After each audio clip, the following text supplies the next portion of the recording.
So അപ്പോൾ ഇന്നത്തെ എൻ്റെ ഡിന്നറാണ് കേട്ടോ. ഇന്നത്തെ എന്നല്ല, ഓൾമോസ്റ്റ് എല്ലാ ദിവസവും ഇതുപോലെയൊക്കെ തന്നെയാവും. ഒരു 3 മുട്ട, സ്ക്രാമ്പിൾഡ് എഗ്ഗ് ചിക്കിയത്, ഒരു ഫിഷ് അയില പൊരിച്ചത്. ഈ അയില പൊരിച്ച എണ്ണയിലാണ് കേട്ടോ മുട്ട വറുത്തത്. കാരണം എണ്ണ ഇവിടെ അങ്ങനെ ഒന്നും കളയാൻ പറ്റില്ല. അതിന് വേറെ പൊടി മേടിച്ച് അത് എണ്ണയിലോട്ടിട്ട്, അല്ലെങ്കിൽ എണ്ണയിലോട്ട് പൊടി ഇട്ടിട്ട് അത് സെമി സോളിഡ് ആക്കിയിട്ട് വേണം കളയാൻ. അതൊക്കെ ചടങ്ങാണ്. പിന്നെ ഇത് പോർക്കും ഉരുളൻകിഴങ്ങും പുതിയ കോമ്പിനേഷൻ കേട്ടോ.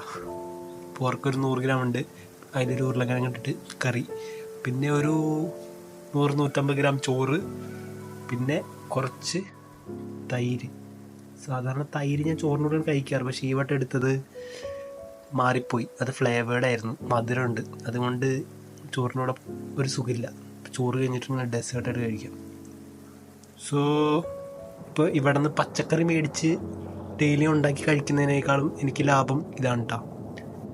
ഫിഷ് 1/4 കിലോ ക്യാരറ്റ് മേടിക്കുന്നതിനേക്കാൾ ചീപ്പാണ് എനിക്കൊരു 5 അല്ലെങ്കിൽ 6 മീൻ ഇതുപോലെ ഫുള്ളായിട്ട് ക്ലീൻ ചെയ്ത് മേടിക്കുന്നത്.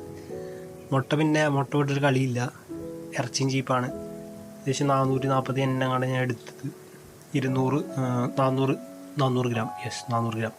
2 സ്റ്റീക്ക് പീസായിരുന്നു. ഞാൻ സ്റ്റീക്കൊന്നും ഉണ്ടാക്കിയില്ല. ഒരെണ്ണം ഉണ്ടാക്കി, ഒരെണ്ണം മിനിഞ്ഞാന്നുണ്ടാക്കി. പിന്നെ തൈര് ചൂടായി തുടങ്ങി. തൈരില്ലാണ്ട് ഒന്നും നടക്കില്ല.